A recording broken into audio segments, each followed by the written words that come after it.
kababayan, magandang gabi po sa inyong lahat.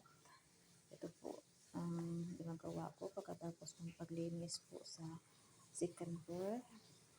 Pagbaba ko ang huhugas po ako ng pinagkainan nila pagkatapos ko sa taas. Ngayon, pagbaba ko, natutupi ng mga nilabahan ko noong bago kami umalis.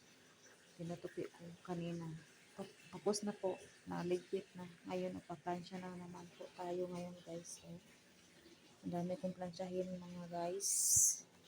Ayun, mamalansya po ako. Tapos mag-washing po ako dito. Tapos na po yung dryer ko. Ayun, abay.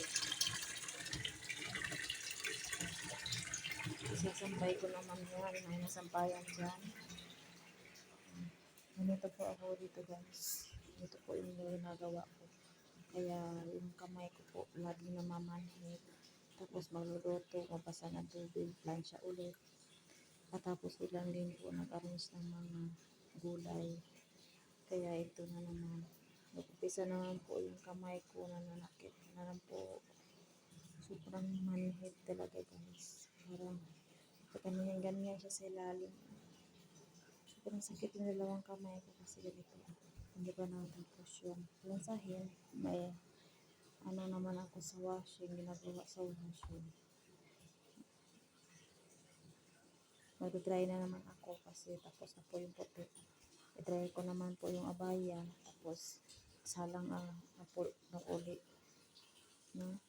Sasalang na po natin uli yung ibang dekolong. Kaya sobrang manhid, guys. Grabe. Plansyahin ko pa lang talaga po. Ito, nagsampayin ko tayo ng mga puti, guys. Kasi katapos natin isampay itong mga puti. Yan, ano naman natin yun. I-dryer na naman natin yung mga abaya. Tapos ng abaya, isalang naman natin yung ibang decolor. Kaya hindi pa ako tapos ng plansya, guys. Sobrang dami. Okay.